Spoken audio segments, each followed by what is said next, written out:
joue à bisous en papa au top. Il joue pas bisous en papa en tol. Il joue à bisous en papa non-stop. On wall moins les mots on néglige wallou. Ou les passer pour nous mais l'esprit typo l'on m'en tête tout. Toujours pas repayer tout les stations. Pendant il joue qu'à attendre nous pour partager émotion. Hey, bonsoir tout le monde, bienvenue dans l'émission Papa Géniteur. J'espère que vous vous portez bien, j'espère que vous avez rendu la journée bonne. Le thé m'a brûlé la bouche, je l'avoue, mais bon, ça m'apprendra. Comment vas-tu, Jonathan? Je vais bien, tranquillement, oui. Il a quand même moi à la fête depuis tout à l'heure. C'est pas moi j'ai dû monter avant. Je l'ai cherché. La journée s'est bien passée? Tranquillement, oui, tranquillement. C'est chaud ces temps-ci, hein? Très chaud, mais bon, il y a 2 jours, donc c'est le pays. Hein. C'est tombé quand même abondamment. Là. Voilà, abondamment, et puis là il fait chaud, il pleut. Ben ouais, c'est ça. Moi, je trouve qu'il fait toujours aussi chaud. Chalet à carité, hein, au maximum. De toute façon, je pense qu'on est dans la bonne thématique. J'espère que vous allez bien. De Grand-Rivière à Sainte-Anne, de Danse d'Arlay à Vauclin. J'espère que vous vous portez tous et toutes bien. Et bien là, c'est le moment d'aller chercher les stylos, les blocs-notes, tout ce que vous voulez pour noter parce que ça va être chargé. 1h30, on est ensemble, vous êtes déjà ça, Richesse PIA, c'est nous-mêmes. Et en nous-mêmes. Et nous qui prenons soin de nous-mêmes. Est-ce que vous comprenez la fluidité, l'équipe, hein? Je suis très content de ce qui vient de se passer. On a passé un cap. C'est bien, c'est bien. Non, je tiens à te big en direct. Aujourd'hui, nous allons recevoir 2 invités. Donc, vous connaissez déjà Ulrich. Comment vas-tu, Ulrich? Ça va, on est là. Tranquillement? Je suis content de voir que la team PPJ se met au thé. C'est la première fois que je te vois courir, hein? Je tiens à te le dire. Ah, ok, d'accord. C'est la première fois que je te vois dans l'effort. Oui, c'est vrai. C'est rare, mais c'est important à voir. Je n'ai pas été galant, mais le respect est toujours présent. Ce soir, nous avons le plaisir de recevoir Madame Martine Lheureux. Comment vas-tu, Martine? Ça va super bien, merci. Bienvenue. Merci beaucoup. C'est nous qui remercions. Alors, elle m'a dit de la tutoyer. C'est pour ça que j'ai enchaîné avec le Martine. Moi, j'ai honnête, vous voyez les petits messages. Oui, vous l'avez pas vous voyez. On est tous prêts. Rappel de la thématique. Éveil sur l'écologie par le prisme du changement climatique. Je répète parce que oui, moi aussi, elle m'a surprise au début, cette thématique. Éveil sur l'écologie par le prisme du changement climatique. Jonathan, quand tu as reçu cette thématique, qu'est-ce qui s'est passé dans ta tête? Dis-moi, à vous t'as bugué. Non, mais il y a un changement de température, ça se constate, ça se voit. Et également, on va en parler ce soir. On va en parler ce soir. On va pas trop, on va laisser un petit peu pendant l'émission. Bon, ben ok. On rentre dans le vif du sujet. Si moi j'entends éveil, j'entends écologie, j'entends prisme et j'entends changement climatique. Cette thématique, elle est chargée, hein, je ne vais pas mentir, mais elle est très intéressante. Quand on prend le temps de se focaliser dessus, elle est très intéressante. Moi, j'entends chaleur, j'entends donc climat, bien sûr, j'entends Martinique, territoire, insulaire, la Caraïbe. J'entends quoi? J'entends même les familles, j'entends bébé, j'entends climatisation. Donc, j'entends aussi sensibiliser, la sensibilisation aussi, parce que c'est important. Ok. Non, pas encore vous, vous êtes déjà prêts. Vous êtes trop chaud. Jonathan, est-ce que tu peux nous donner quelques définitions, s'il te plaît? On va donner les définitions sur l'écologie et sur l'écosystème. Okay. L'écologie, c'est l'étude des milieux où vivent les êtres vivants ainsi que des rapports de ces êtres vivants avec le milieu. Alors déjà, je vais t'arrêter là. Caché, c'est nous clasher en direct. Moi, fait prendre moi écrit définition en les papiers ou qu'à mon portable. Non, mais bon, voilà. Je t'embête. Non, c'est l'humour. Moi, la dit, mais comment? Ok. Et l'écosystème. Je vais expliquer pourquoi j'insiste sur ces 2 termes. C'est l'ensemble formé par une communauté d'êtres vivants en interaction avec leur environnement. Ok, merci Roger.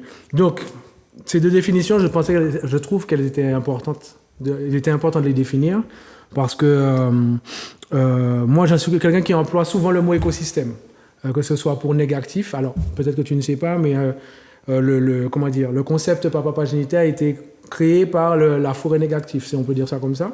Négatif, c'est un mouvement et je l'appelle l'écosystème en fait. D'accord. Donc aujourd'hui, on s'appelle la forêt négative pour que tout le monde puisse se reconnaître dedans. Donc quand j'ai entendu la thématique, j'ai dit bon, ce serait bon de rappeler ces définitions.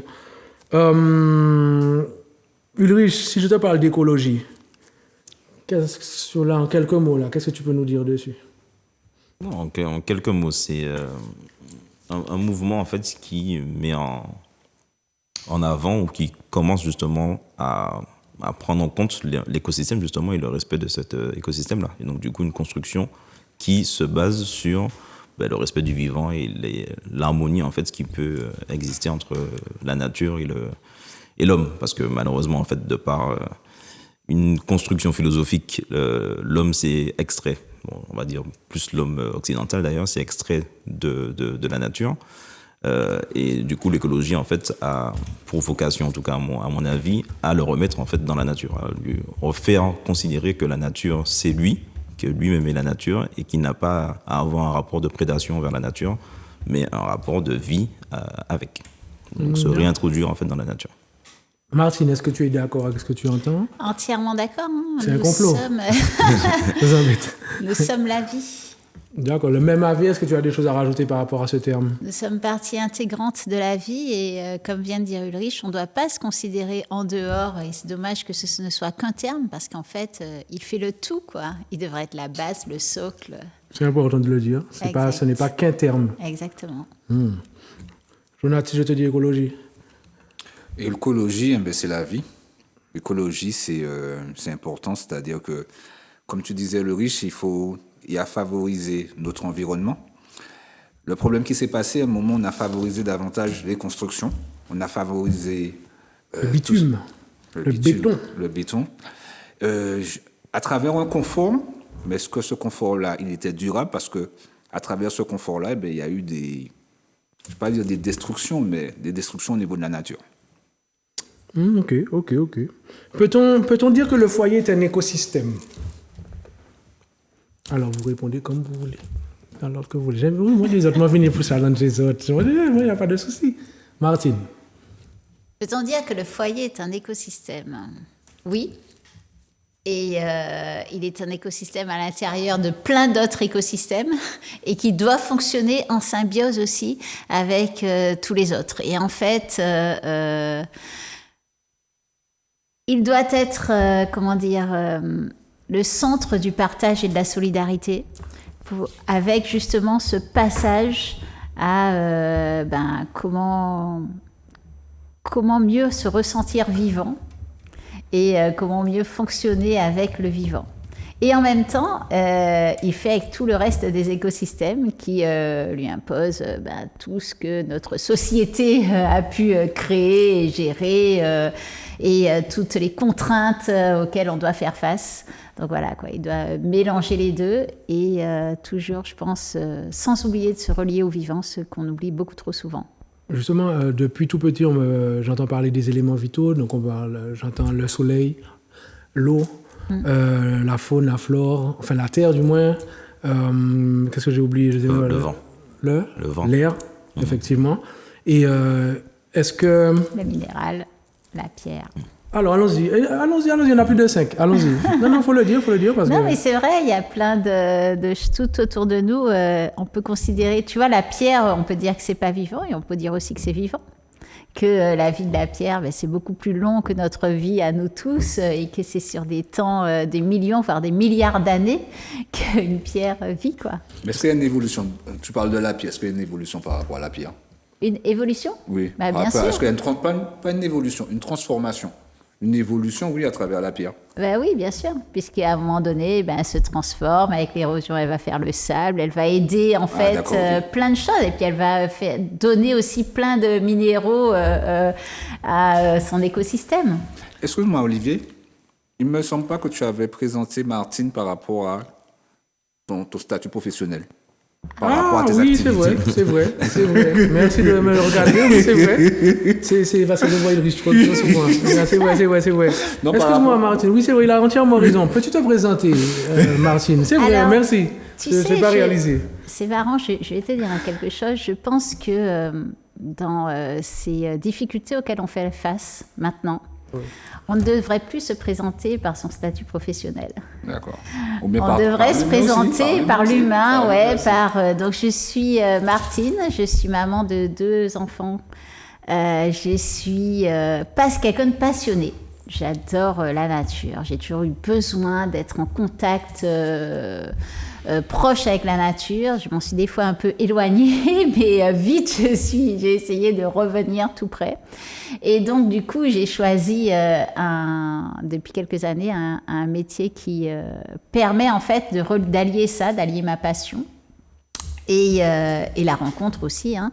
Donc, c'est la sensibilisation au climat, sensibilisation aux limites planétaires et stratégie, en fait, à la fois pour des citoyens, pour des associations, pour des entreprises, pour des collectivités, pour se rendre compte qu'on va un peu dans un monde qui va dans le mur et donc qu'il faudrait s'en rendre compte, vraiment en prendre conscience et voir à quel point il faudrait faire un virage pour arriver à changer. Ok. Heureusement que tu m'as dit ça. Maintenant, non, c'est vrai. Mais bon, voilà, c'est un duo. Non, mais... Si tu oublies, je rattrape. Je compte sur toi, un grand. Merci. Justement, pour revenir à l'exemple des pierres, par exemple, moi, je suis très rivière, par exemple, dédicace à Cœur Bouliki, à Saint-Joseph. Je suis toujours impressionné par le mouvement des pierres. Ouais. Parce que quand j'y vais assez souvent, et c'est quand même impressionnant de voir que l'eau arrive à déplacer des masses. Justement, je me pose toujours la question, mais comment, à quel moment l'eau arrive à déplacer toutes ces pierres, ou à quel moment ces pierres se déplacent dans l'eau, je ne sais pas comment il faut dire ça. Mais c'est vrai que c'est quelque chose qui m'a toujours intrigué. Après, c'est la nature, hein, c'est les mystères de la nature, je pense, ou les priorités de la nature, je ne sais pas comment on dit ça. Mais en tout cas, je me sens connecté à ce mouvement. Quand j'arrive par exemple, je vais pas dire que je suis pas plage, mais mon premier choix sera toujours la rivière, en fait. Et quand j'y suis, quand j'aborde la rivière, je sens déjà que je suis déjà ailleurs. Et je me sens beaucoup mieux. Même si, parce que j'y vais souvent pour me ressourcer. Ouais. Et malgré le fait que j'ai des trucs dans la tête qui me chagrinent, qui m'énervent, etc., dès que je sais que je m'approche d'une rivière, ça change déjà le paradigme dans ma tête. Ouais, ça se met automatiquement. C'est un peu comme la Wi-Fi. Ouais. Dès que j'arrive, boum, je me sens déjà mieux, sans être descendu de ma voiture. Non, c'est important. Pourquoi j'ai posé cette question de pourquoi le foyer est selon vous, est-ce que ça peut être considéré comme un écosystème? C'est que quand j'imagine une famille, qu'elle soit nucléaire ou pas, il y a un fonctionnement, il y a des connexions, il y a des règles à respecter, etc. Et la nature, j'estime que c'est pareil. Si on veut, si on veut faire pousser une plante, il va falloir respecter la qualité de la terre, etc., pour avoir la plante que l'on souhaite, bien sûr, parce que aujourd'hui, on est face à des terres polluées. Certes, des plantes poussent à travers ces nouveaux environnements, mais est-ce que justement l'efficacité de ces plantes n'est pas altérée à cause de ce sol qui est malmené par l'homme un peu n'importe comment, quoi. Donc voilà pourquoi je suis arrivé à cette question. Est-ce que pour vous... Alors tu disais que justement l'écosystème, la famille, le foyer est entouré de plusieurs écosystèmes. Est-ce que tu peux nous en citer quelques-uns en fait? C'est l'écosystème de l'enfant, hein. Il y aura tout le paradigme de l'école, tout ce qu'il aura avec ses activités extrascolaires, ce qui sera posé par un cadre et aussi la manière dont lui devra s'entendre avec ses copains. Il y a aussi, tout. Et au niveau des parents, en fait, tout ce qu'ils doivent affronter par rapport aux obligations financières, aux obligations légales, aux obligations réglementaires, et puis aux envies aussi de vie, quoi. Et bien que tout ça arrive à fonctionner ensemble, tout en gardant un peu de cerveau disponible et un peu de joie pour se retrouver ensemble. Ça me rappelle une anecdote de mon fils. Moi, j'aime marcher pieds nus. Et en fait, mon fils, quand il est né, quand il a commencé à marcher, je l'ai déposé dans l'herbe. Et en fait, j'ai aimé sa réaction. Mais j'ai trouvé que c'était intense. Parce qu'en fait, quand je l'ai déposé, bon, déjà, il ne savait pas c'était quoi. Donc, il a commencé à paniquer. Parce qu'il ne savait pas c'était quoi. Et quand il a touché, j'ai je me suis reconnu à travers lui parce qu'il s'est apaisé, en fait. Ça l'a apaisé. Bon, bien sûr, c'est un bébé, donc il était intrigué par ce qu'il touchait, sur quoi il marchait, etc. Et du coup, il s'est habitué à la terre. Il s'est vraiment habitué à la terre, c'est-à-dire que c'était vraiment plus un problème pour lui. Donc cette thématique, ouais, je me touche profondément. Je te le disais avant l'émission, hein. Que me touche profondément. C'est super Ça se important. voit que ça te touche. Non, mais ça ravive des souvenirs, etc. Ce que tu viens de dire, c'est super important, parce qu'il y a combien de parents maintenant qui laissent justement les enfants dans la terre, dans la rivière, pieds nus, dans l'espace, dans la nature, quoi, juste pour qu'ils fassent leur propre expérience. Et parce qu'ils ont beaucoup de craintes, avec des fois raison, mais du coup tellement de craintes que eh bien, l'enfant ne va plus avoir cette liberté en fait de jouer, quoi. Et donc, tu as raison, parce que je ne l'ai pas cité dans l'écosystème, et pourtant c'est hyper important, c'est-à-dire la reliance avec notre milieu tout proche, quoi, le fait de se salir, de se connecter tout seul, et puis de faire ses propres expériences, c'est pour moi aussi fondamental dans l'éducation. Je te sens passionné de la nature. Ah oui, passionné de la nature, c'est vrai, et aussi avec un passionné de ce regard aussi de l'enfance, parce que c'est ce dont tu as parlé, et quand on le laisse libre, j'ai une spécificité entre guillemets, mes enfants font l'école à la maison, donc ils ont une liberté par rapport à ça et à la nature et beaucoup de connexion, et c'est vrai que on le voit en fait.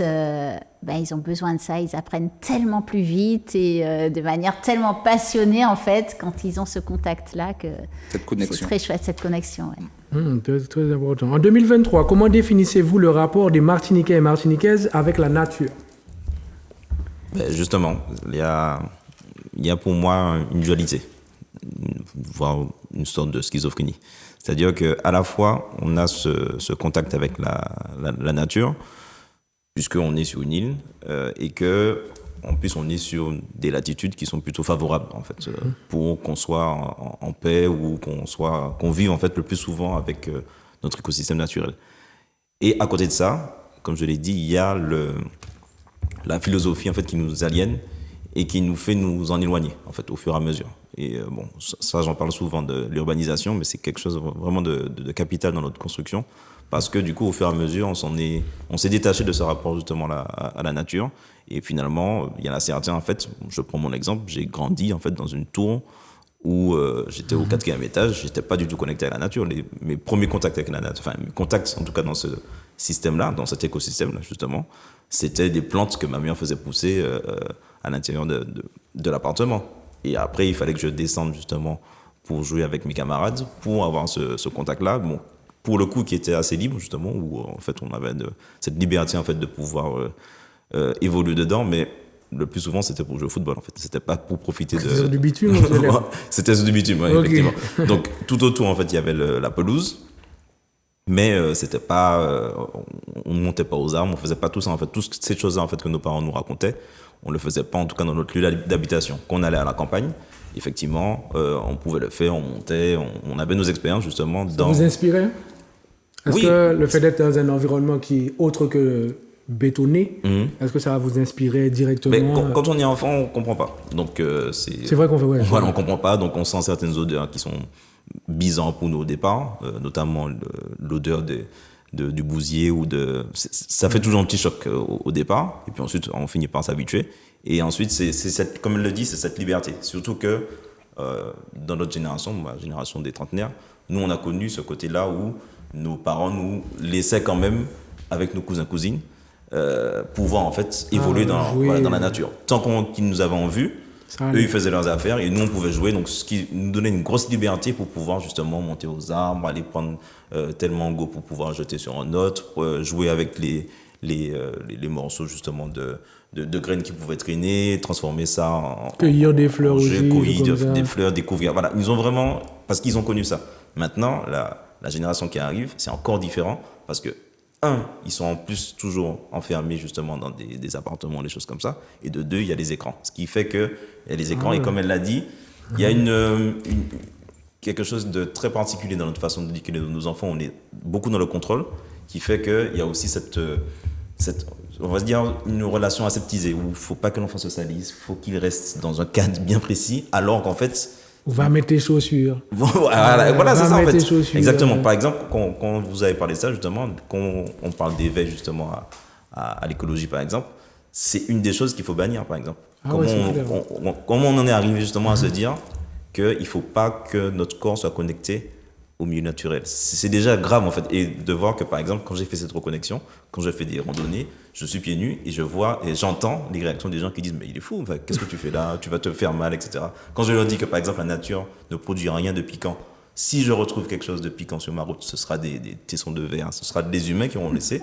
Mais en vrai, la nature ne laisse rien de contendant qui fait que je pourrais avoir une grosse blessure en faisant ma randonnée. Et effectivement, je fais des randonnées depuis un certain moment, souvent pieds nus, et en fait, j'ai jamais eu de blessure grave que les gens projettent sur moi. Donc c'est ce rapport-là qui est délicat, c'est une sorte de schizophrénie où on a une philosophie qui nous anime, qui nous aliène, qui fait que, en fait, on s'éloigne effectivement de la nature matériellement, malheureusement, mais on a toujours cette conscience-là qu'elle est abondante chez nous, qu'elle est présente, qu'elle est belle, etc., et qu'il faut en jouer.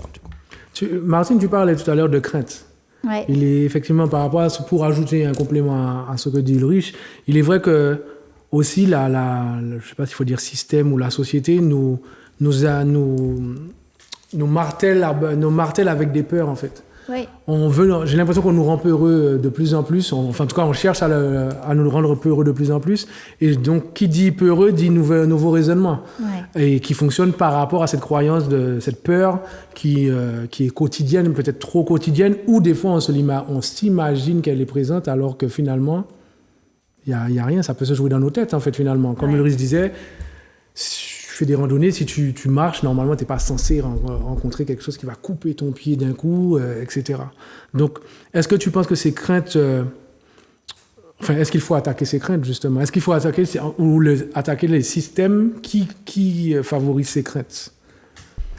C'est une dualité, hein, comme a dit Ulrich.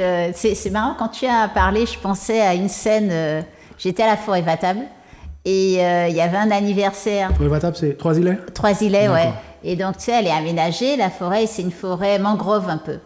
Et il y avait un anniversaire, en fait, organisé. Et je voyais les enfants arriver dans cet anniversaire, mais ils étaient habillés, quoi, comme s'ils allaient dans un anniversaire en ville. Tu vois ? Et je me disais, et cette dualité, c'est marrant, parce qu'elle est là, les parents emmènent leur enfant justement dans un endroit magnifique où il y a entre terre et mer, où il y a plein de choses magnifiques, mais dedans, il est peu probable que l'enfant ait la permission d'aller jouer, par exemple, dans les palais Tugier, quoi, parce que, habillé comme il est, c'est sûr qu'il va se salir, c'est certain. Après, est-ce que c'est grave ou quoi ? Est-ce que, alors, quand tu parles de risque, c'est vrai que, je vais te prendre un exemple. J'étais sur un stand à Tivoli. Et mes enfants ont passé la journée dans un petit bout de rivière, quoi. Donc un petit bout de rivière qui n'était pas très loin, donc qui n'était pas dans la rivière même, mais tu sais, le canal qui traverse un peu au milieu de Tivoli. Est-ce que c'est propre ? Est-ce que c'est pas propre ? Est-ce qu'il a couru des risques ? Est-ce qu'ils ont couru des risques tous les deux en jouant là ? Ou est-ce qu'ils ont plus appris Là, je crois que c'est vrai que notre société va nous dire attention, l'eau est polluée, peut-être qu'ils vont attraper des maladies si ils y vont, peut-être que il y a ça d'eau, hein, il y a ça d'eau, donc là il n'y a pas de problème de chute ou d'être emporté par la rivière, donc là il n'y a pas ce problème-là, mais juste le contact entre eau et puis des déchets aussi qui sont là et qui effectivement rajoutent une pollution, etc. Et donc rajoutent un danger sur les maladies. Et en même temps, le fait que l'enfant ait appris à construire une nasse pour pêcher 2 poissons et a fait cette expérience pendant toute une après-midi, ça va être toujours ça en fait. Et c'est vrai que malheureusement, notre société, il y a des craintes qui sont fondées, quoi. C'est-à-dire qu'il y a vraiment des dangers. Maintenant, l'eau, elle est vraiment polluée. Et il y a vraiment des choses qui sont problématiques près des rivières, tu vois. Et nos enfants n'ont plus l'habitude, ne peuvent pas mettre n'importe quoi à la bouche parce qu'ils ne connaissent pas, en fait, quelle plante qui sera bonne, quelle plante qui sera pas bonne. Donc, il y a tout un écosystème qu'on leur apprend plus, en fait, avec lequel on ne leur apprend plus à fonctionner. Mais en même temps, s'adapte à son environnement aussi. Parce que tu disais qu'il y avait un changement. Ouais. Donc en même temps, tu t'adaptes à l'environnement Mais changeant. est-ce que s'adapter, c'est forcément positif?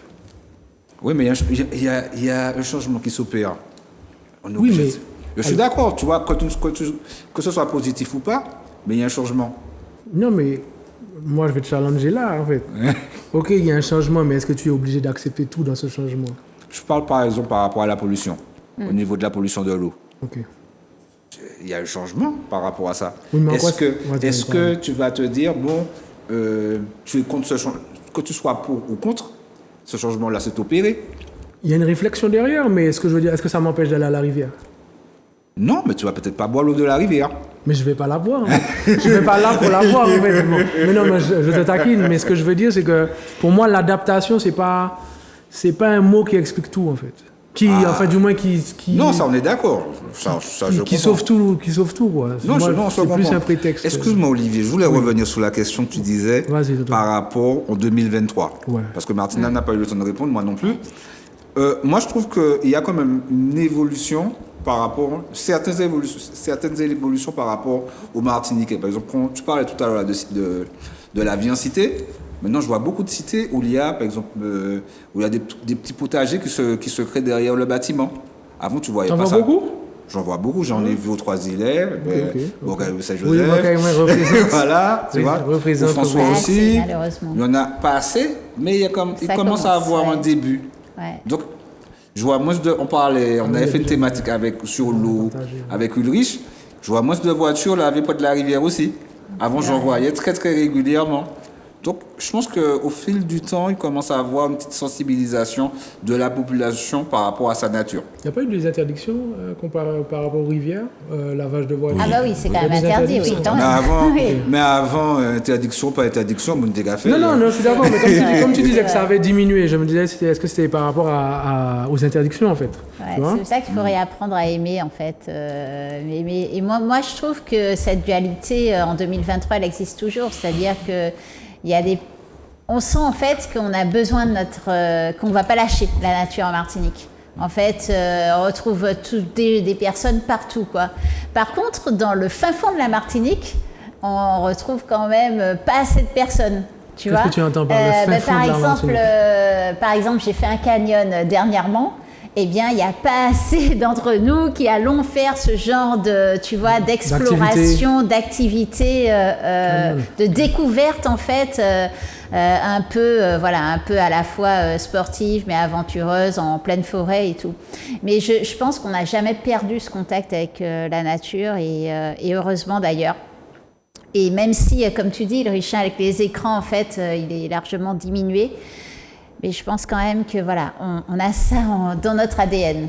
Enfin, peut-être que c'est un grand espoir encore, mais je pense quand même.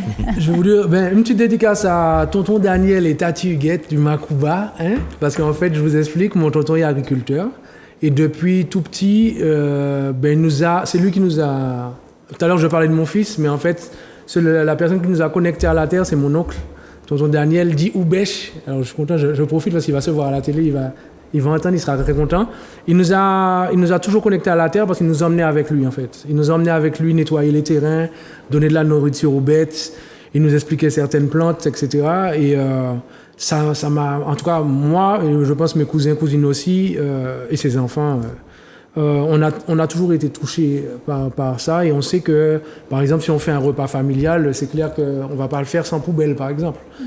Jeter des trucs à terre, c'est quelque chose que je répugne en grand, je n'aime pas ça. Et je pense que c'est issu de son éducation, en fait. De son éducation, de sa transmission. Et donc, merci tonton. Justement, il y a ce côté où cette génération-là, ceux qui sont les baby boomers, enfin des années 70, qui ont aujourd'hui 70 ans, 60 ans, cette génération-là, justement, donc elle a vu cette transition-là, où ils sont passés d'un mode de fonctionnement assez rural et assez ancré dans la nature finalement, à ce mode de vie qui a changé, qui a évolué, qui est beaucoup plus éloigné. Et en fait, on se rend compte aussi que, comme l'a dit Jonathan, il y a des évolutions évidemment, que la génération, donc justement des trentenaires, quarantenaires d'aujourd'hui, ils se sont rendus compte aussi qu'on est peut-être allé loin dans ce processus-là. Ils reviennent à des pratiques, justement. Moi, je reviens justement à questionner ma mère. Ah, pourquoi tu prends telle plante? Pourquoi tu as planté telle plante? Pourquoi On se renseigne, voilà, pourquoi on donne tel nom, etc. Donc, il y a ce retour que aussi le confinement a accéléré. Oui, ça, parce c'est clair. qu'effectivement, on s'est rendu compte qu'en fait, on a ce génie-là sur notre territoire qu'on a négligé pendant un certain moment et qu'il faudrait y revenir parce que la solution peut venir de là. Parce qu'on a vu autour du monde, justement, Madagascar a lancé un programme justement autour de sa pharmacopée. Cuba a de toute façon un programme centré sur sa pharmacopée. Ouais, les Cubains sont venus en Martinique pour pouvoir justement aider. Donc il y a des choses comme ça qui ont travaillé dans l'inconscient qui fait que effectivement on s'est dit le Virapic avec le professeur Joseph. Voilà, exactement, en Guadeloupe, l'Atoumodrome que le maire du Gros Monde a essayé de mettre en place. Donc on a vu justement que on s'est dit, mais en fait, la solution vient peut-être de nous. C'est peut-être nous qui pouvons justement montrer à tout le monde. Attends, je finis. Montrer à tout le monde justement que l'apparition de la maladie vient certainement du fait qu'on va trop loin dans notre habitat et qu'on grignote justement sur les habitats naturels des espèces, qui fait que on a besoin en fait. Voilà, il y a un choc qui se fait. Et ensuite, donc on a pris conscience de ça. Et deuxièmement que, en fait, on pourrait peut-être se soigner à travers notre pharmacopée, à travers ces savoirs-là qu'on a négligés, et on revient dedans justement pour pouvoir se soigner et pouvoir vivre dedans. Donc il y a justement, comme j'ai dit, cette schizophrénie qui agit, cette dualité-là, et qui fait que, comme elle l'a dit, on a un creuset civilisationnel qui est en rapport avec la nature, et qu'aujourd'hui justement il y a des initiatives qui sont faites pour y revenir. Se soigner puis se nourrir, hein. Parce que si tu refais donc ta fête, enfin le moment familial ou amical que tu as passé, où tu dis que tu mets tout dans une poubelle, si tu le refais qu'avec du local, je te promets que ta poubelle, elle va se réduire à peau de chagrin, à quasiment rien, quoi. C'est vrai. Donc c'est un challenge. Le problème qui se passe, c'est pourquoi on en est arrivé par rapport au Covid de constater les bienfaits de la nature. Il y a eu beaucoup de connexions pendant la période de Covid. J'ai même envie de dire que le Covid a fait du bien à beaucoup de personnes, beaucoup de Martiniquais par rapport à cette connexion-là, par rapport à son environnement. Et c'est pourquoi cette thématique d'aujourd'hui, cet éveil, elle est importante pour se dire qu'on n'est pas obligé d'attendre qu'il y ait un problème pour être sensibilisé et pour constater que c'est important et pour valoriser cette nature également. En fait, ça nous a rappelé, c'était un rappel à la concentration en fait. Je pense que cette période-là nous a poussé à nous regarder, comme tu disais, à nous regarder réellement dans les yeux et de se dire, bon, qu'est-ce qu'on sait faire? Voilà, il y a un problème, on est face au mur, mais nous, qu'est-ce qu'on sait faire? Et c'est là que ça a déclenché... Je pense aussi qu'elle nous a donné du cerveau disponible, du temps de cerveau disponible. C'est vrai. Tout à fait. Et en fait, plus d'embouteillage, plus de tant de temps passé et sur la route et au travail. Et en fait, juste, tu as une liberté à nouveau de penser et de réfléchir et d'aller plus loin, quoi. Et cette liberté, d'ailleurs, dans tous les ateliers que j'ai pu faire après le Covid, il y a beaucoup de gens qui l'ont exprimé, qui étaient contents en fait d'avoir eu ce temps-là pour réfléchir, pour avoir le temps en fait de prendre le temps en fait de mettre en place certaines choses. Et toutes tes questions en fait, elles questionnent sur notre rapport au temps. Mais excuse-moi Martine, tu as commencé ton activité avant le Covid? Oui. Est-ce que tu as vu une différence entre avant Covid au niveau de tes rapports avec la population à travers tes rendez-vous, pas tes rendez-vous, mais bon, tes activités. Et après le Covid, est-ce que tu as vu une évolution? Est-ce que tu as vu un changement? Ou bien c'est la même chose? Je dirais qu'en fait, concernant le dérèglement climatique, nous sommes dans un déni tellement fort que le Covid n'a pas suffi à ancrer quelque chose de solide. Par contre, il a pu juste permettre aux personnes de voir que c'est possible de se nourrir autrement. Et donc, et de se rappeler en fait que des connexions existent pour cette transmission en fait, cette transmission qui je pense a manqué à un moment donné de génération en génération pour se souvenir avec quelle plante on peut soigner, quelle plante on peut manger. On peut quasiment manger tout ce qui pousse dans le rasier chez nous, quoi. Donc, comment est-ce qu'on peut se nourrir plus simplement et puis redonner envie de ça? Je pense que c'est surtout ça. Et puis, on voit de plus en plus à travers toutes les manifestations. Et je pense que ça a explosé après le Covid. Il y en a de plus en plus sur l'autosuffisance alimentaire, sur le fait de se nourrir de ce que nous produisons. Donc, je pense que ça a solidifié cette prise de conscience-là. D'ailleurs, par rapport à cela, alors, philosophiquement, de toutes les façons, l'être humain conceptualise des mouvements quand il est confronté à des crises. D'accord ? C'est important, en fait. C'est pour ça que dans les spiritualités, notamment celles que je connais aux pratiques d'Afrique de l'Ouest, ils le disent, en fait, que l'idée n'est pas de supprimer le mal, parce que le mal te permet de comprendre comment il faut pouvoir faire le bien, justement. L'éprouver pour pouvoir arriver à le combattre et à glorifier justement ce qui est bénéfique. Ça veut dire que quand on est confronté à des crises, ça nous permet justement de se rendre compte finalement de la valeur de ce qu'il y a autour de nous. Rappelons-nous que le moment où on a été le plus autosuffisant alimentairement en Martinique, c'est pendant la Seconde Guerre mondiale. C'est quand on est en situation justement en totale autarcie. Et là justement, la population n'a plus d'autre choix que de se prendre en main. Et c'est là qu'on a fait un bond monumental en 4 ans.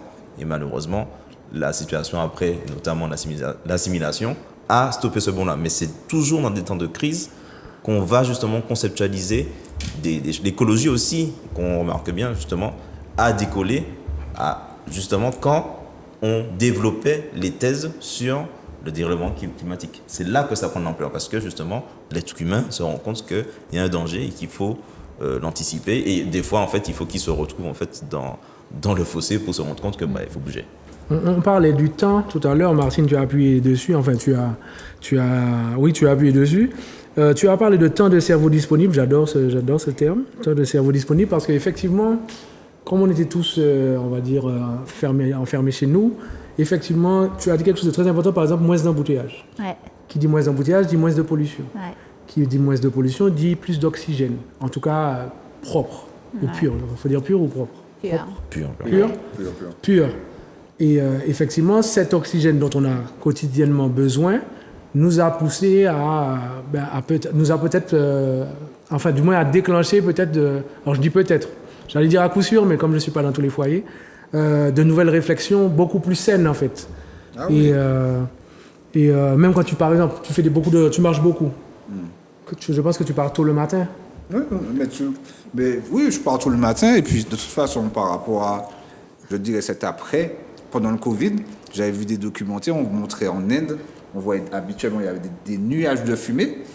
Et puis, pendant le Covid, c'était clair, on voyait. Mais justement, le fait que tu marches tôt le matin, est-ce que c'est par rapport, par exemple, au flux des voitures? Il n'y a pas beaucoup de flux. À 4 h du matin, c'est 2 voitures, 5 h du matin, c'est 3 voitures qui passent. C'est clair, par exemple, moi, je marche à Saint-Joseph, je marche à 21h30, 22h. Les gens doivent se dire, mais c'est un problème. Mais c'est le seul moment où je n'ai pas les voitures. Et quand je marche, j'ai déjà marché à 17h. Alors, je ne me moque pas des gens qui marchent à 17h. Les gens font comme ils peuvent. Déjà, ils ont la volonté de marcher, donc je respecte. Mais ce qui me dérange, c'est qu'il y a trop de voitures, de passages. Ce qui veut dire que ce qu'on respire, c'est les pots d'échappement. Ah, d'accord, ok. Et tu vois, tu comprends ce que je veux te dire? Et tandis que quand tu marches tôt le matin et quand tu marches tard le soir, alors je ne dis pas à tout le monde d'aller marcher à 22h30, je comprends bien. Non, mais ce que je veux dire, c'est qu'il ne faut pas non plus oublier que oui, il peut y avoir des dangers à certaines heures. Bon, on va dire que danger pas ni lait. Mais en tout cas, c'est important de comprendre ça, d'avoir ces repères pour se dire, ben oui, effectivement, je marche, je tousse, pourquoi je tousse? Mais il y a des camions qui passent, il y a des voitures qui passent, il y a des motos qui passent. Et tant que ça passe, l'air est concentré. En même temps, c'est pourquoi il y a des parcours santé. Oui, mais est-ce qu'il y en a assez sur 34 communes? Par contre, une très bonne question. Est-ce qu'il y en a? Alors, je pose la question à tout le monde, au cas où. Je sais que le riche connaît des éléments. Est-ce qu'il y a des parcours santé dans toutes les communes, par exemple? Non. Je ne suis pas sûre qu'il y en ait dans toutes les communes, non. Ouais, je ne suis pas certaine. Donc, encore une fois, il y a une ingénierie concernant l'urbanisation qui fait que cette ingénierie a fait en sorte que les routes ne sont pas pensées pour qu'il y ait une cohabitation entre la voiture et le piéton. Donc, de toutes les façons, le piéton, justement, aura toujours du mal à cohabiter avec. Et il c'est pour ça s'adapte. voilà, c'est pour ça qu'au fur et à mesure, il y a des choses qui sont créées pour pouvoir faire le lien. L'exemple le plus flagrant, c'est Paris. Paris n'est pas du tout pensé, justement, pour qu'il y ait justement des piétons ou quoi que ce soit. Aujourd'hui, qu'il y a ce travail-là qui est fait, il y a des conflits énormes entre les piétons, les voitures, les motos, etc., etc. Parce que c'est pas pensé. Ce n'est pas pensé pour qu'il puisse avoir une circulation. Avec les Vélib pour l'écologie, voilà. Mais il y a des accidents, etc. Ah, c'est vrai ça, c'est vrai, c'est vrai. Ouais, c'est clair. Et c'est marrant, ça me fait penser à un jour, j'ai fait une journée. Une journée, c'était pour la COP 26, donc en novembre, c'était pendant le Covid, je crois d'ailleurs, avec une trentaine de personnes. Et c'était à Angriave-là que j'avais fait cette journée. Et en fait, c'était une journée citoyenne complètement. Donc, et on avait fait en fait de l'éveil au climat et puis de l'éveil à l'écologie décoloniale et des séances de réflexion. Donc des ateliers vraiment d'intelligence collective. Et à la fin de la journée, en fait, les gens ont ressorti un certain nombre d'axiomes de si on veut que la Martinique soit plus résiliente et puisse mieux affronter tant le dérèglement climatique que l'ensemble des limites planétaires en 2030, qu'est-ce qu'on devrait mettre sur la table, qu'est-ce qu'on devrait faire.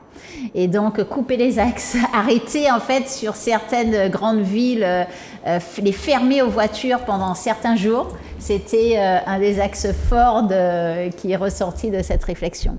Et la consommation locale, bien sûr, je crois que c'était inversé. Au lieu d'avoir 90% sur le port, 10% local, avoir 10% sur le port et 90% local.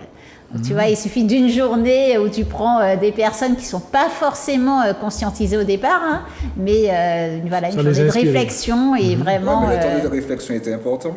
Exactement. Travailler en synergie était important clair. aussi. Ouais, tout à fait.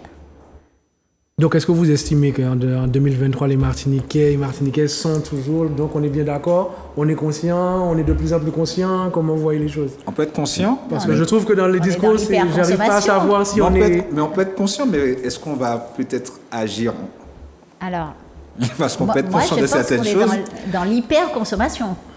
Non, il y a une petite partie de la population qui est en conscience, une partie qui a envie peut-être de sortir d'un modèle, mais la plus grande partie est dans l'hyper-production et dans l'hyper-consommation et va à toute vitesse comme dans la mesure et dans le rythme que le monde est. Ah ben oui.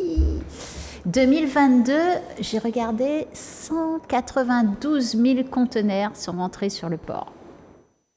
192 000 conteneurs en 2022.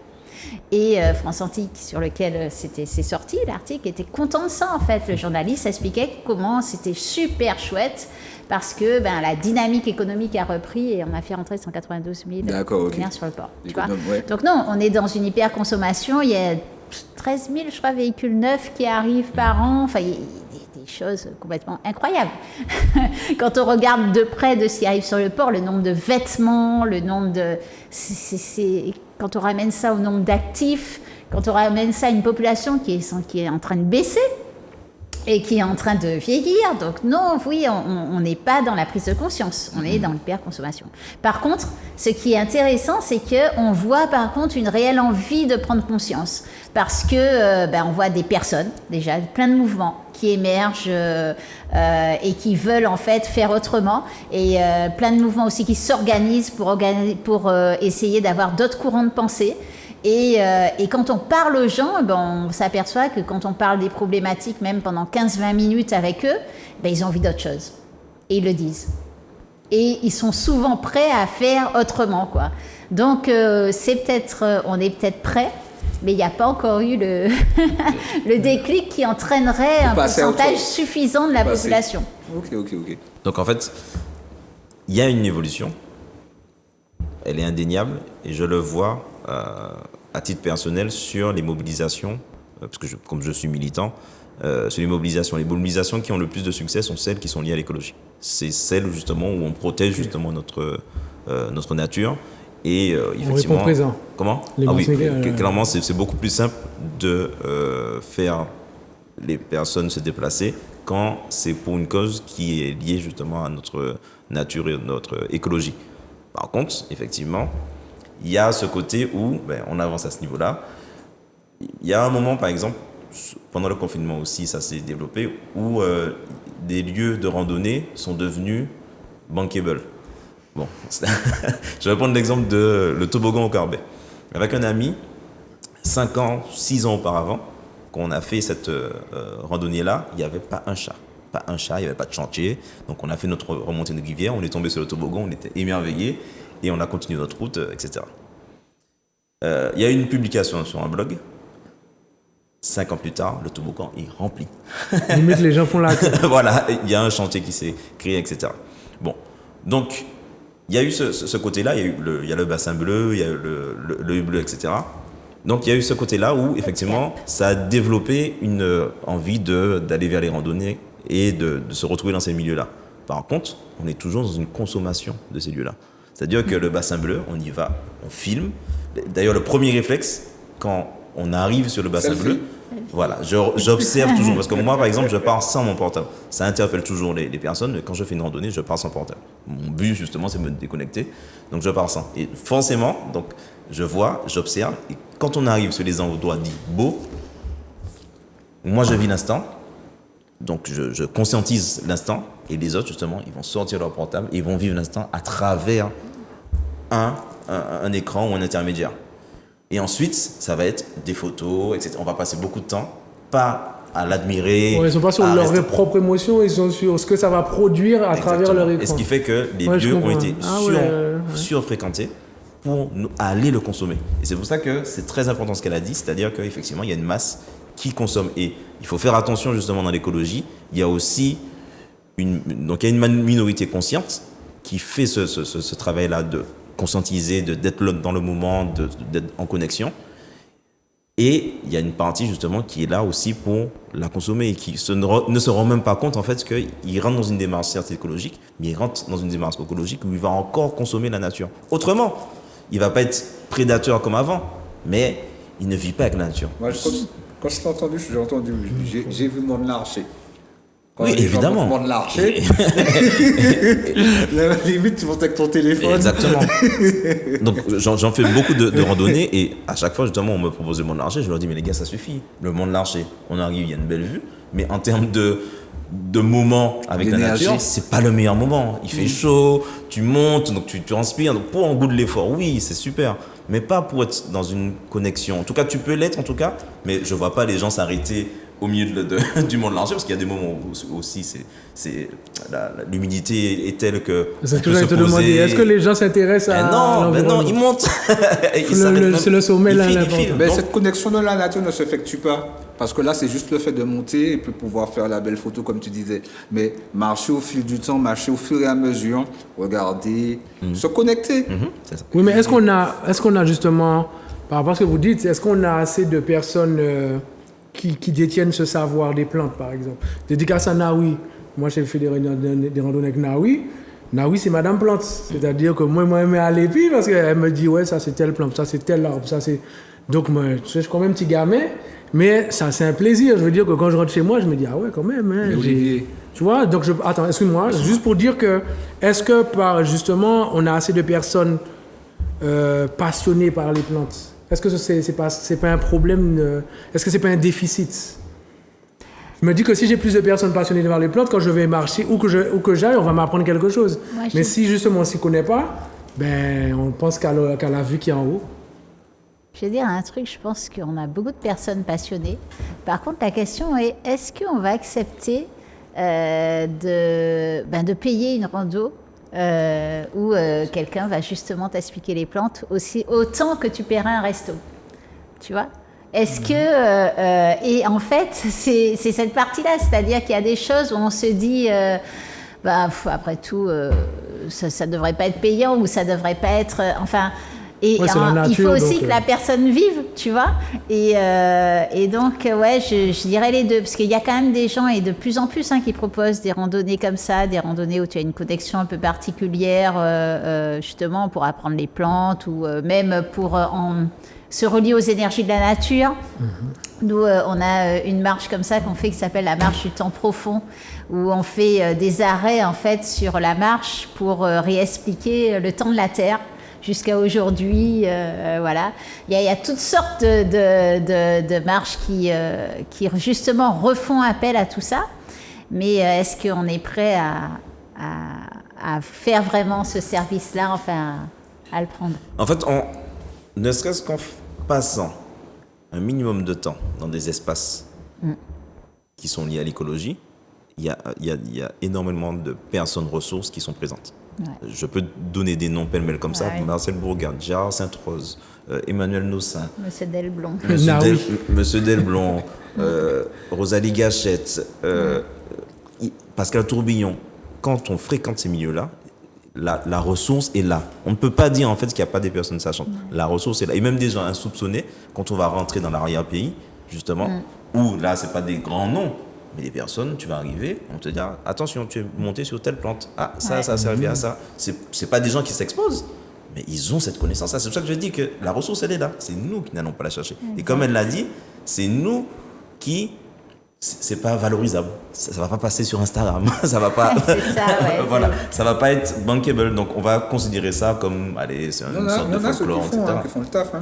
Bon, à travers peut-être d'autres. Il y a Ré aussi. Il y a cette sensibilisation-là, mais aussi, bon, ceux qui font de la permaculture, comme Jimmy Laganco, même comme Jonathan Lery aussi, qui sont. On parlait de réseau, mais qui font également le travail. Le jardin de Nini. Bien sûr. Voilà, pour le jardin de Nini, qui font ce travail aussi de reconnexion, et puis à travers également notre design, parce que notre approche, parce que cette approche-là aussi est importante, puisque le téléphone, il est omniprésent, qu'on le veuille ou pas. Donc autant se servir également pour pouvoir attirer vers une connexion vers la nature. Mais j'utilise le téléphone parce que justement, c'est parce qu'on ne vient pas assez. Voilà. Tu comprends ce que je veux dire? Donc, c'est comme un appât. Du coup... Oui, mais en fait, ils ont plus tellement le choix. Enfin, je veux dire, ils ont plus tellement le choix. Ils s'adaptent à leur environnement. Oui. C'est vrai. Du coup, est-ce que je peux faire un petit... Tu sais, au départ, tu as dit l'émission va tourner par le prisme, en fait, du changement climatique. Selon le changement climatique.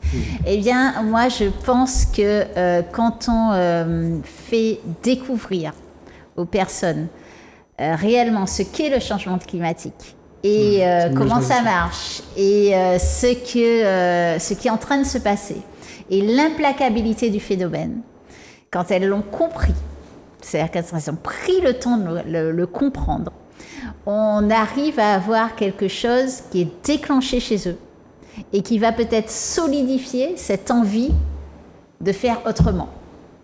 Tu vois, et c'est pour ça que passer par le prisme du changement climatique est très intéressant et malheureusement souvent plus efficace que de dire là on est dans le 6e effondrement, toute la biodiversité s'éteint, voilà, personne ne va te dire il y a moins de moustiques, il y a moins d'abeilles et ils n'auront pas le lien direct, tu vois, mais ils vont pas faire le lien direct. Mais je ne sais pas pourquoi. Le climat, en fait, déclenche quelque chose chez les personnes, un sentiment de peur, de colère, de plein de sentiments, en fait, qui se mélangent. Et quand ils ont réellement compris le phénomène, et en fait, du coup, on arrive derrière à enclencher quelque chose qui fait que, non, en fait, il faut arriver à retourner à autre chose. Moi, je pense aussi qu'il y a cette peur Il y a cette peur parce qu'il y a un manque de contrôle.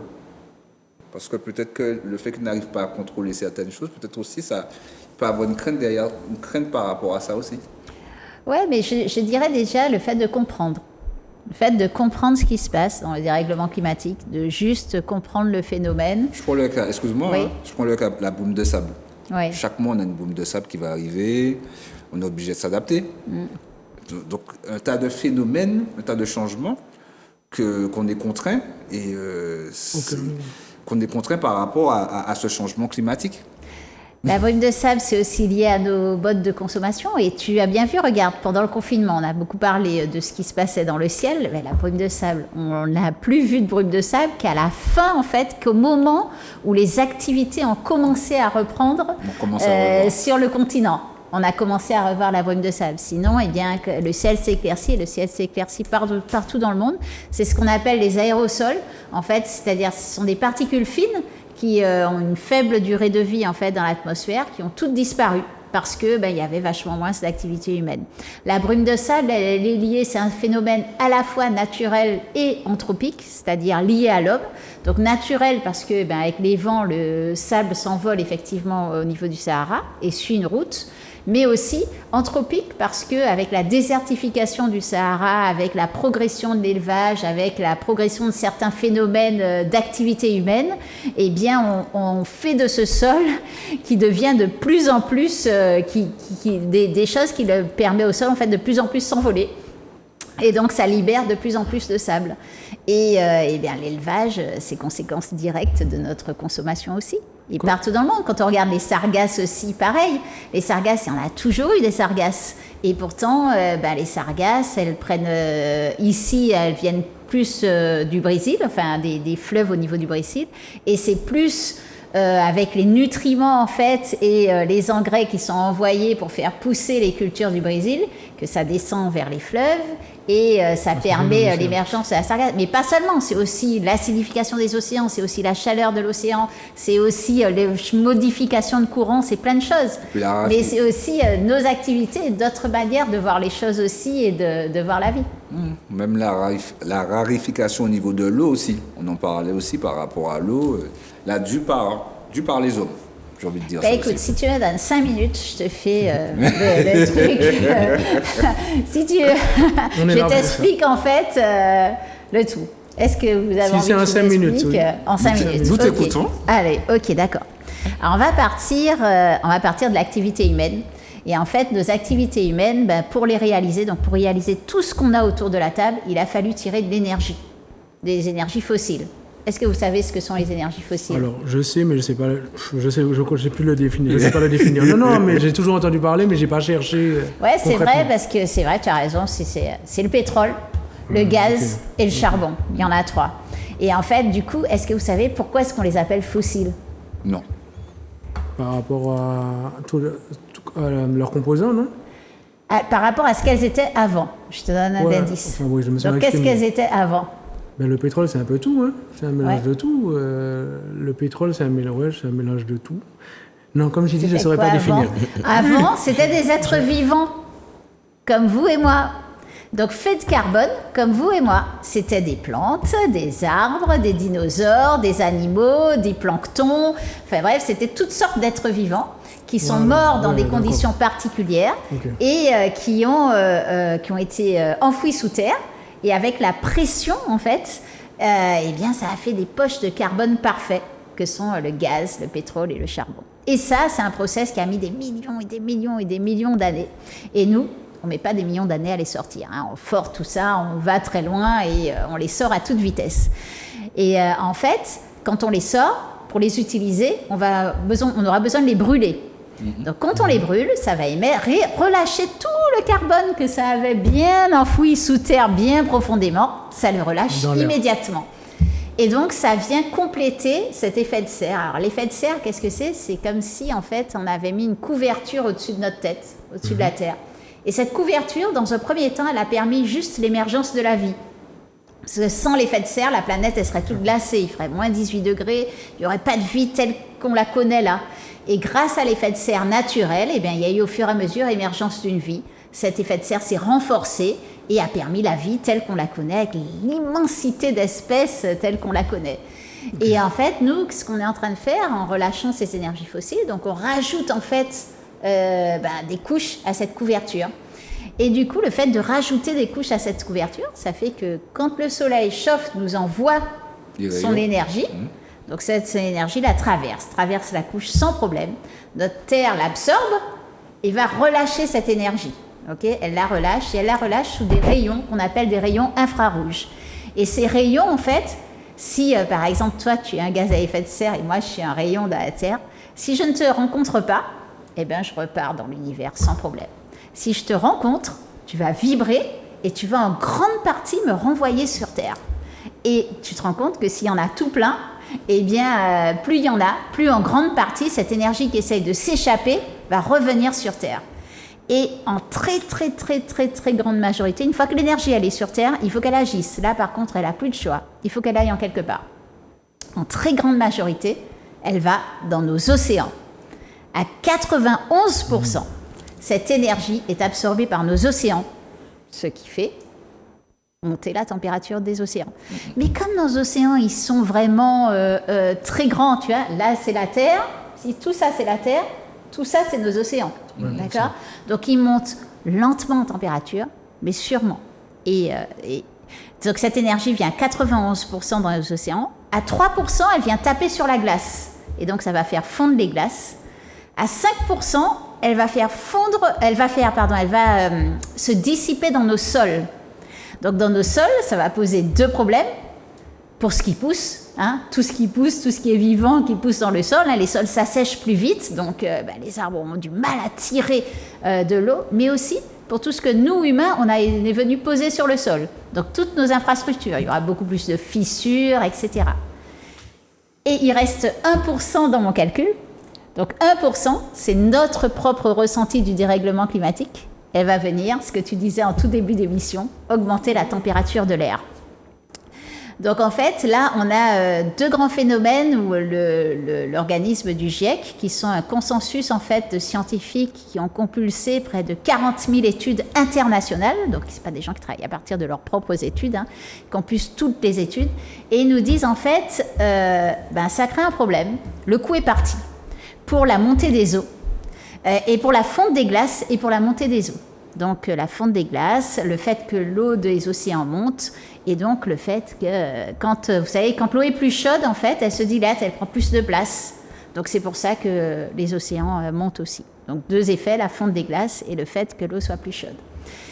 Et puis tout ça, ça a créé une dernière chose, on est venu en fait perturber le cycle de l'eau, et ça reboucle avec ce que tu disais sur l'eau.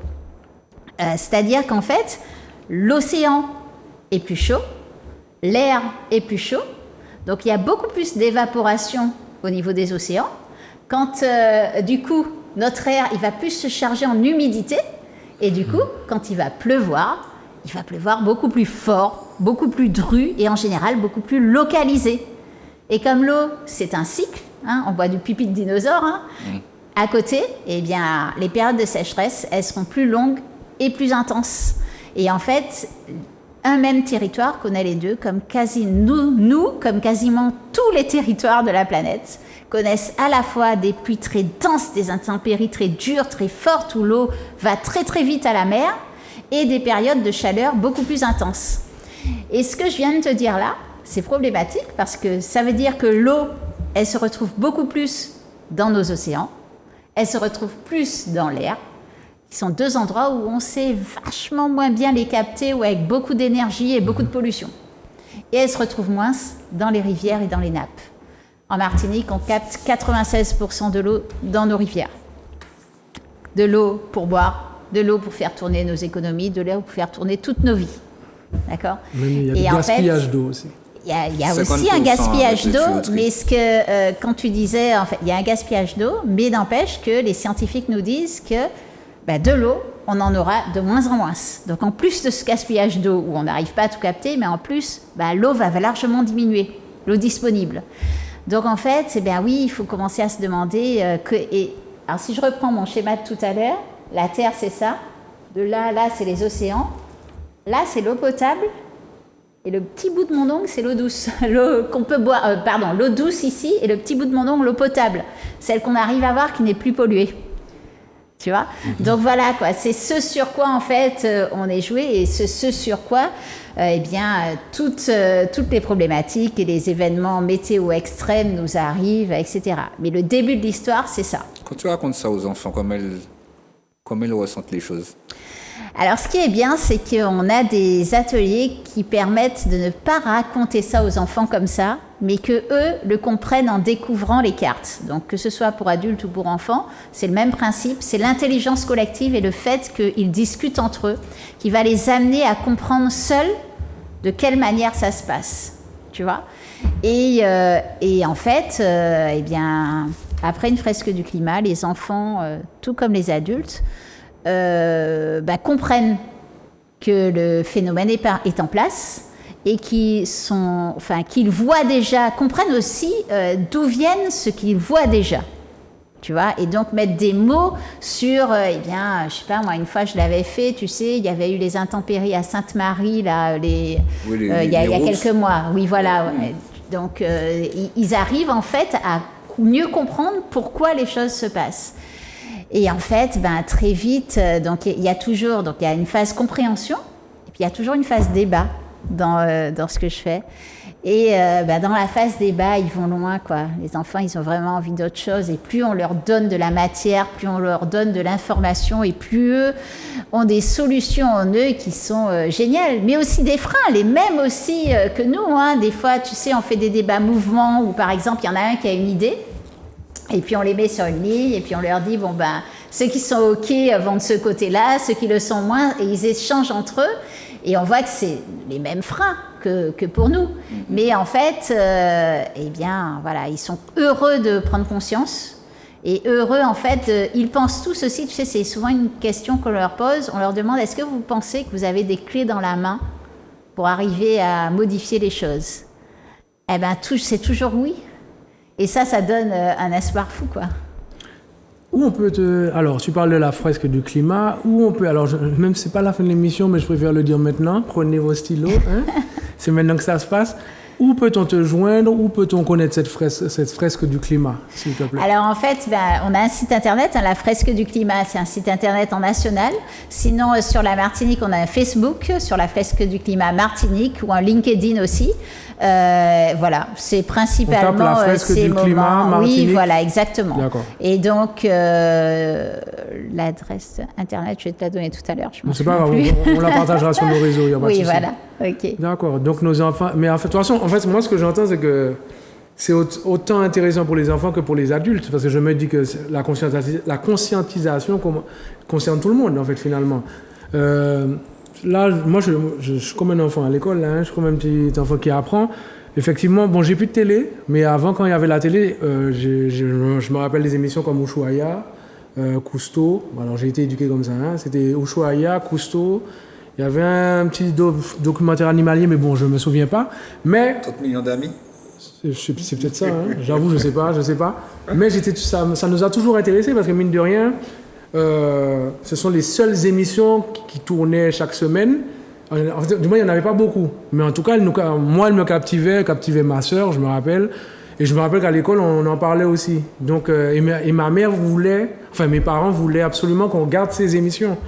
Aujourd'hui, alors je n'ai plus de télé. Donc, ceux qui ont des télés, je ne sais pas, hein, parce que je sais qu'elle n'en a pas, j'en ai pas. Vous avez une télé? Non plus? Bon, Jonathan. Ouais. Celui qui s'adapte. y a-t-il beaucoup de chaînes justement qui parlent de climat, oui, il y a des chaînes comme ça. Je te demande pas s'il y en a, je te demande s'il y en a beaucoup. Il y en a 2-3, oui, il y en a quelques-unes. Hein. Tu estimes que le changement climatique, on en parle beaucoup à la télé? Est-ce que tu vois des reportages? Je ne regarde pas spécialement ces chaînes-là, mais oui, il y en a.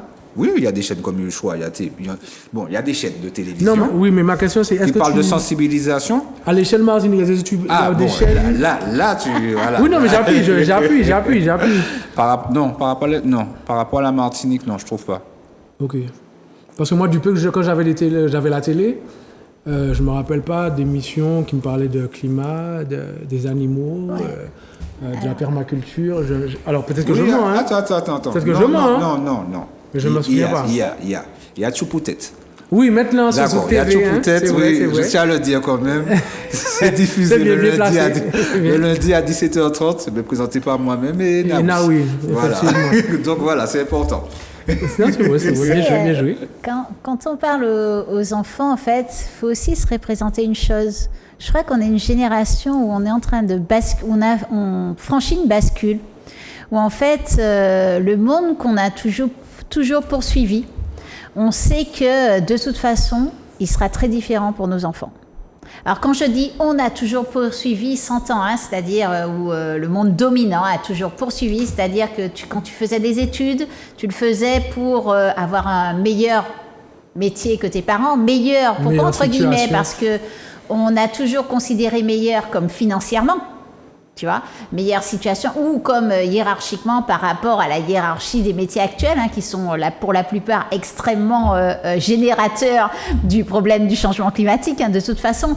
Donc, ce prisme-là est en train de changer. Est-ce que nos écoles et notre système éducatif évolue assez vite pour expliquer aux enfants en fait qui ne vont forcément pas se retrouver dans ce prisme-là. Je veux dire, des gens savent déjà pensent déjà, on ne peut pas dire ça, on n'a pas de boule de cristal, mais quand même, avec les principaux scénarios qui sont en train de se profiler, on sait déjà que on pourra passer moins de temps à travailler et on devra passer plus de temps à produire notre propre nourriture ou à être à côté de celui qui produit notre nourriture, tu vois, à agir à un moment donné sur la chaîne. Est-ce qu'on prépare réellement nos enfants à ça, même psychologiquement, tu vois? Il y a tout un prisme de choses, en fait, qui est en train de changer. Nos enfants ne vont pas connaître la stabilité climatique dans laquelle nous, on a passé notre enfance. Et ça, c'est énorme. On n'arrive même pas réellement à se rendre compte, et même pour les plus avertis d'entre nous, à se rendre compte de ce que ça veut réellement dire. Tu vois, il y a très peu de récits. Quant aux récits caribéens, ils sont vraiment très, très, très, très, très peu. Est-ce que avoir des plantes chez soi, c'est thérapeutique? Ça peut être thérapeutique? Les plantes, c'est la vie, hein. Il faut vraiment en avoir, c'est clair. Et parce que là, tout ce qui est reliance avec la terre, je crois que c'est non seulement thérapeutique, mais en plus c'est salutaire parce que tu apprends plein de choses. Tu apprends la vie, tu apprends, par exemple, quand tu parlais d'écosystème, si tu plantes 2 graines au même endroit, elles ne pousseront pas de la même manière. Elles trouveront des solutions différentes. Tu apprends plein de choses. En observant les plantes, tu apprends plein de choses, quoi. Et plein de choses qui te seront utiles et très, très, encore plus utiles dans l'évolution de notre monde actuel. Donc, quel serait votre message? Alors, quand je dis quel serait, je parle à tout le monde. Quel serait votre message concernant le changement climatique, le prisme du changement climatique? Parlez-nous. On est tout oui. Nous sommes tout oui. Qu'est-ce que tu dis? Quel conseil, quoi? Qu'est-ce que tu recommanderais? La première chose, franchement, c'est sortir du déni et prendre conscience. Pour moi, c'est déjà la toute première étape. Et ne pas se dire ah ouais, c'est super ce qu'elle fait la dame, il faut qu'elle le fasse aux enfants. Parce que ça, on l'entend tout le temps. Parce que certes, on est prêt à le faire avec les enfants. On a même une ligne avec le rectorat où on intervient dans les écoles et tout. Mais franchement, c'est d'abord nous qui devons, en fait, les choses, elles vont... Attendez. L'OMM, l'organisme de météo mondial, l'organisme de météo mondial, okay. L'OMM, a rappelé une chose, c'est que on va atteindre en 2025, dans 2 ans, à certains moments de l'année, les fameux 1,5 degré. Alors, je vais expliquer en 2 secondes ce que c'est les 1,5 degré. Le changement climatique actuel, on sait qu'il est lié à l'homme parce qu'il arrive à une vitesse qui est inédite, en fait. Effectivement, la Terre, elle a déjà connu différentes périodes climatiques, mais qui se sont toutes passées sur des millions et des millions d'années. Là, en fait, on est sur des centaines d'années. Et quand on regarde des années 1850 jusqu'aux années 2000, donc en 150 ans, on a augmenté de 0,6 degrés la totalité de la température de la planète. Alors ça, c'est aussi difficile parce que 0,6 degrés, finalement, c'est pas grand-chose. Alors, il faut se rappeler qu'on parle de température climat, donc sur une longue période, et quand on parle de température comme ça sur la planète, on prend en compte la température des océans. C'est très compliqué, c'est pour ça qu'une toute petite température donne au final des effets dévastateurs sur la Terre, parce que ça se réchauffe beaucoup plus vite sur la Terre qu'au fond de nos océans. Donc 0,6 degrés en 150 ans. Puis quand on regarde bien, on regarde de 2000 à 2020, on a repris 0,6 degrés. Donc en 20 ans. 150 ans, 20 ans. Et là, l'organisme de météo mondial, donc on est à 1,2 degré de différence de température par rapport à l'ère pré-industrielle, hein, donc le moment où on a envoyé moins de fossiles dans l'air, où on a sorti moins d'énergie fossile. L'organisme de météo mondial nous dit, on sait que dans 2 ans, on va bouger de 0,3 degrés. 0,3 degrés. Je ne sais pas si vous vous rendez compte le nombre de catastrophes qui sont arrivées cette année, entre les inondations au Pakistan, le cyclone Freddy qui a fait 36 jours, l'aller-retour, séismes en Turquie, les séismes, les sécheresses, les feux de forêt. Il y a eu énormément de choses. Et puis il y a quelque chose dont dont on parle peu aussi pour les générations futures. Il y a une carte, notamment une du Monde, qui parle de la chaleur humide. Alors, je ne sais pas si vous connaissez ce concept-là. Non, je ne connais pas. Chaleur humide, non, je ne connais pas. Alors, la chaleur humide, en fait, c'est un concept qu'on sent très bien. Par exemple, vous savez, quand on est vous marchez sur le goudron, il y a une pluie. Et puis, la pluie va cesser et vous avez une bouffée de chaleur qui vient. Oui. Donc, il fait à la fois chaud et vous avez beaucoup d'humidité dans l'air. C'est à peu près cette sensation-là. En fait, c'est un couple chaleur-humidité. D'accord ? Et quand on a chaud, notre corps, pour transpirer, il va notre corps, pour se refroidir, va transpirer justement. Donc, transpirer, c'est faire sortir de l'eau sur notre peau. Et ça va nous aider à se refroidir. Mais pour que ça se fasse, il faut en fait que l'air ne soit pas trop chargé en humidité. Sinon, on ne peut pas faire ça. Ouais, et si on ne peut pas faire ça, eh bien, on entre dans une zone d'inconfort jusqu'à être mortel. Et en fait, y a des coupes sur Internet qui vous expliquent la correspondance entre le niveau de température et le degré d'humidité nécessaire. Et on sait qu'avec le dérèglement climatique, eh bien, de plus en plus de zones, et de plus en plus de zones, notamment sur la Guyane, qui est très surveillée, mais aussi sur la Caraïbe, vont connaître de plus en plus de jours qu'on dit létaux. C'est-à-dire où il sera très difficile de sortir dehors du fait de ce couple de chaleur-humidité. Et donc, ça va devenir invivable. Donc, si vous voulez, on va entrer en fait dans une zone où on n'en meurt pas tout de suite. Vous entrez d'abord dans une zone d'inconfort, un peu d'inconfort, après un inconfort un peu plus violent. Puis après, il n'y a pas grand-chose à faire. À part, il faut transpirer, quoi. Donc, il faut se situer autre part. Et ça, en fait, sur notre vie, sur notre quotidien, ça veut dire que quand on marche dehors, par exemple, on est dans cet inconfort-là à un moment donné. Et ça, de plus en plus, donc on a des cartes qui arrivent sur les années 2100. 2100, c'est pas non plus dans 150 ans, hein. Nos enfants, ils seront là toujours en 2100. Et voilà quoi, enfin, sur la Martinique, c'est plutôt effrayant. Et plus en fait on monte en température et en différentiel de température, c'est-à-dire en augmentation de température par rapport à aujourd'hui, et plus en fait le risque est grand pour toutes les grandes et les petites Antilles, notamment.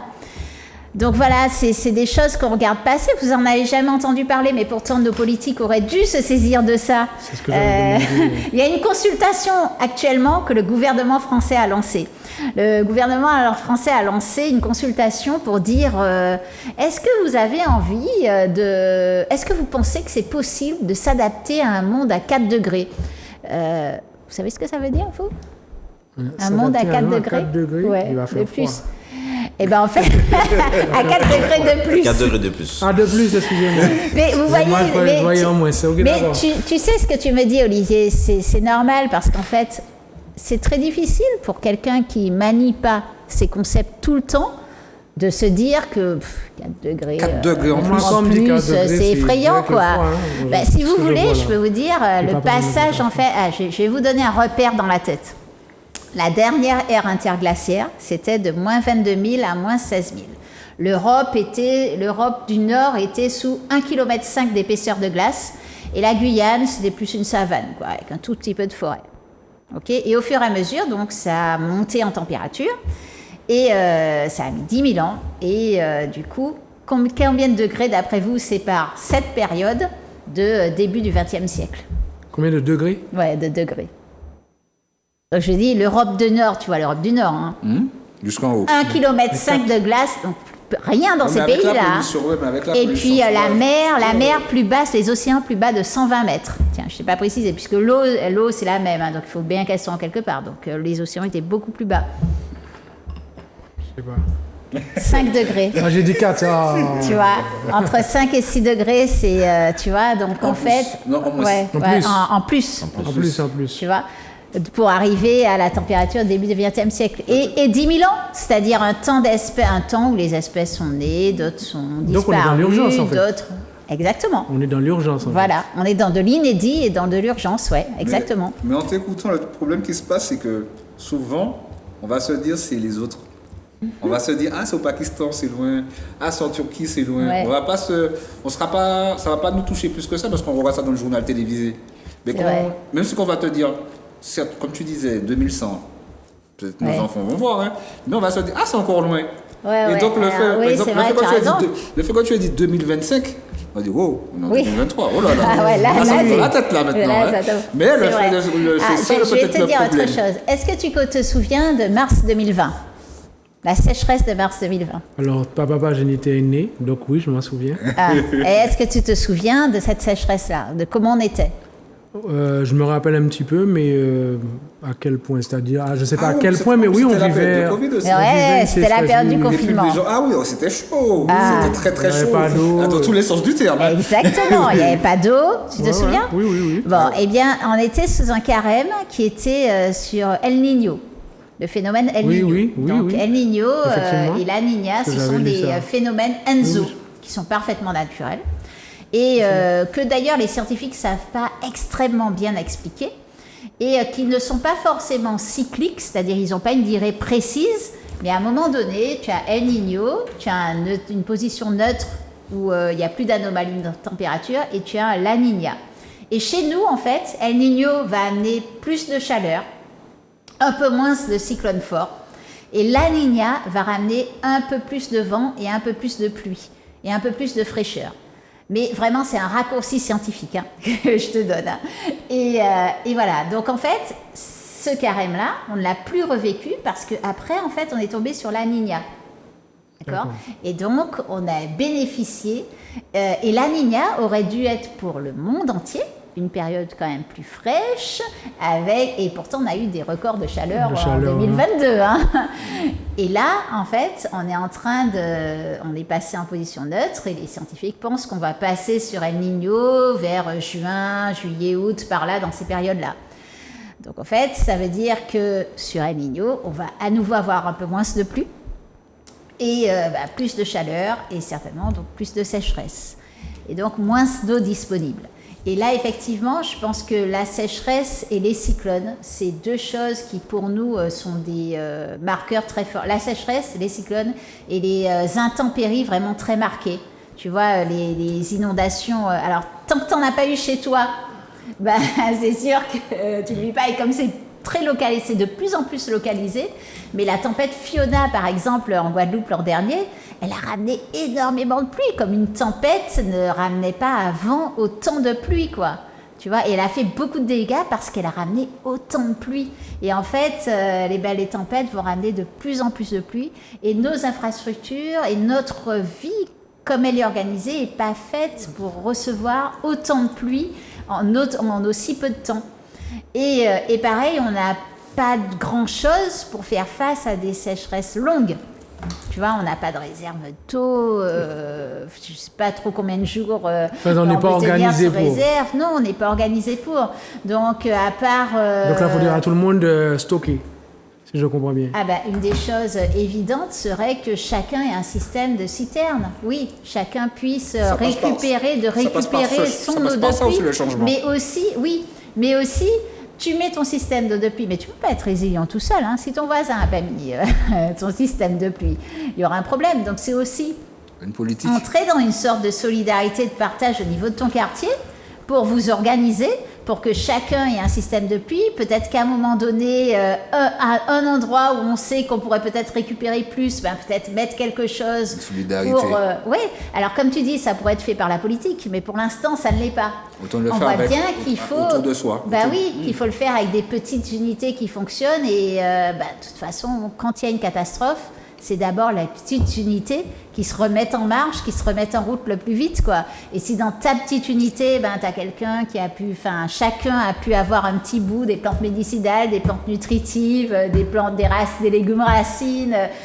Tu vois, tu peux organiser quelque chose. C'est une synergie, en fait. C'est une synergie, mais tu peux pas, par contre, être résilient tout seul, parce que si tu es résilient tout seul et que tes voisins ne sont pas, ils vont pas te regarder là en train de te dire. On va mais tu sais, je comprends ce que tu dis. Le problème qui se passe, par exemple, on parle de pollution, il y a aussi la pollution des terres. Donc par rapport à tout ce qui est racine aussi, ça n'aide pas non plus. C'est vrai, voilà. Ça c'est vrai, on n'est pas aidé par... Donc, peut-être vouloir un changement, mais ce n'est pas évident par rapport aux circonstances. C'est pas évident, c'est vrai, ça c'est pas évident, mais ça nous empêche pas de le prévoir, quoi. Oui, t'as raison, on n'est pas aidé, mais il faut quand même y aller. Je m'excuse, hein, je vous interromps parce que malheureusement l'heure passe. Oui. Heureusement ou malheureusement? Non, malheureusement. T'as dit heureusement. J'ai dit heureusement? Ah, c'est malheureusement que je voulais dire. Parce qu'en fait, j'allais dire, non, j'aimerais continuer justement à en parler. Ulrich, qu'est-ce que tu peux conseiller à la population martiniquaise? Alors en fait, je vais... Ou au peuple martiniquais? Je préfère dire peuple. Hein. Tous ceux qui regardent, Olivier. Il y a des Guadeloupéens qui nous regardent aussi. Hein. Oui, mais bon... des Guyanais. C'est vrai. Je vais parler de quelque chose... Alors il faut parler vite, par contre, je m'excuse. Oui. Hein. Je vais parler d'un concept qui s'appelle le burn-out militant. C'est-à-dire que quand on a conscience de toutes ces choses-là, c'est pour ça que vous allez retrouver des militants qui vont exprimer de façon vive le fait qu'il faut bouger. C'est pas pour faire chier les gens. C'est pas parce que nous on est vit... dans l'urgence. Voilà, c'est parce que tout ça, on a conscience de ces éléments-là. On a des connaissances qui font qu'on sait que nous sommes dans l'urgence et qu'on se rend compte qu'autour de nous, en fait, ça bouge pas. Ça bouge pas pour des raisons, justement, qui sont liées à notre domination, à notre contexte. Et c'est pour ça, justement, qu'en tant que militant, je répète que renseignez-vous, venez à la rencontre des militants, qu'ils soient écologistes ou RVN, ou appelez-les comme vous les voulez. Les personnes que vous voyez qui se bougent, pas pour leur confort à eux, mais pour une idéologie, quelque chose qui les dépasse, allez à leur rencontre, écoutez-les. Parce que justement, on a justement cette conscience-là et on se bouge pour que les gens puissent comprendre ça et pour qu'on puisse développer, comme elle l'a dit, ces réseaux d'entraide, de solidarité qui nous permettront de mieux nous adapter. Parce que Martine a dit quelque chose d'important, le coup est parti. Il faut bien le préciser ça aux gens. Le coup est parti, c'est parti. On ne pourra pas l'arrêter, on pourra s'adapter. Et l'adaptation va être compliquée. Donc, prenons conscience de ça et agissons. C'est tout ce que je peux dire. Soyons responsables, agissons ensemble et n'attendons pas que ça vienne d'autre part, encore une fois, que d'autres nous pondent des choses qui ne vont pas nous correspondre. Ils ne maîtrisent même pas. Voilà, faisons nous-mêmes, parce qu'on n'a pas parlé d'écologie décoloniale, mais il y a aussi ce pan-là, justement, qu'il faudrait développer. Il faudra en parler dans Choupoutette. Voilà. Il faudra en parler dans Choupoutette. Le message est passé. Il a qu'à réfléchir. Martine, merci Ulrich. Je peux te lire une petite citation, je peux te lire? Vas-y. Ok. Donc, baignant ces phénomènes humains, la nature vit un drame. La mer, l'air, les eaux, les forêts, les espèces animales paient maintenant le prix du développement industriel occidental. Développement forcené et aveugle. Cette abondance naturelle que nous avons crue pendant si longtemps inépuisable et invincible nous dévoile ses limites. Les écosystèmes menacés nous menacent à leur tour. Nous nous rendons compte que la nature est un complexe fragile qui peut tragiquement s'effondrer. Est-ce que vous savez qui c'est qui a écrit ça? Non, j'allais dire Aimé Césaire, mais... Non. Non, vu comment c'est écrit, c'est pas lui. C'est toi. Non. Ah, mais je sais pas. Ça a été écrit en 1991. Mutation, mais oui, Malsa. Exactement. Par Garcin Malsa, la mutation martinique. Oui. Voilà, on a en fait, on a tout chez nous, quoi, en fait. Et on a des hommes et des femmes qui agissent et qui nous ouvrent la voie et qui nous montrent les choses. Il faut aussi savoir les écouter et à tous les niveaux. Oui, la mutation martinique. La mutation martinique. Il me l'a offert, la vérité. La mutation martinique. Orientation pour l'épanouissement de la Martinique. Exactement. Et voilà, quoi, c'est quelque chose qu'on pourrait découvrir dans les livres maintenant, en 2023. Ça aurait toujours autant de sens. Choupoutette. Ouais, ça donne des idées. Madame Martine Lheureux. Martine, c'était un plaisir. J'ai beaucoup appris. J'ai beaucoup appris. Franchement, ça m'a sensibilisé. Moi, tu m'as motivé. Ah, génial. Oui, mais j'espère également que les téléspectateurs, téléspectatrices ont été sensibilisés également parce que l'urgence, elle est maintenant. Ouais. Là, je peux le constater. J'ai entendu 2025, j'ai dit, oh là, comme tu as dit, le coup, il est parti. Hein. Ouais. Maintenant, il faut s'adapter et il faut faire le nécessaire. Les enfants sont les plus vulnérables. Il faut se rappeler de ça. On a parlé beaucoup de leur éveil et tout, mais on ne dit pas l'essentiel, quoi. C'est eux qui subissent. Dans les pays qui subissent déjà, 80% des personnes qui meurent du fait du dérèglement climatique, ce sont des enfants. Ok. C'est bien dit. Je m'en savais tout le monde là. Bien, c'était clair, net et précis. Et bien, richesse pays, c'est nous-mêmes. Et en nous-mêmes. Donc, il faut que nous pensions de nous-mêmes. Passez une belle petite soirée. Poste. Il joue à besoin en papa en tol. Il joue pas besoin en papa en tol. Il joue à besoin en papa non-stop. On wall moins les mots on néglige wall ou les passer pour nous mais l'esprit tipolo mon tête tout toujours pas repayer tout les station pendant il joue qu'à attendre nous pour partager émotion.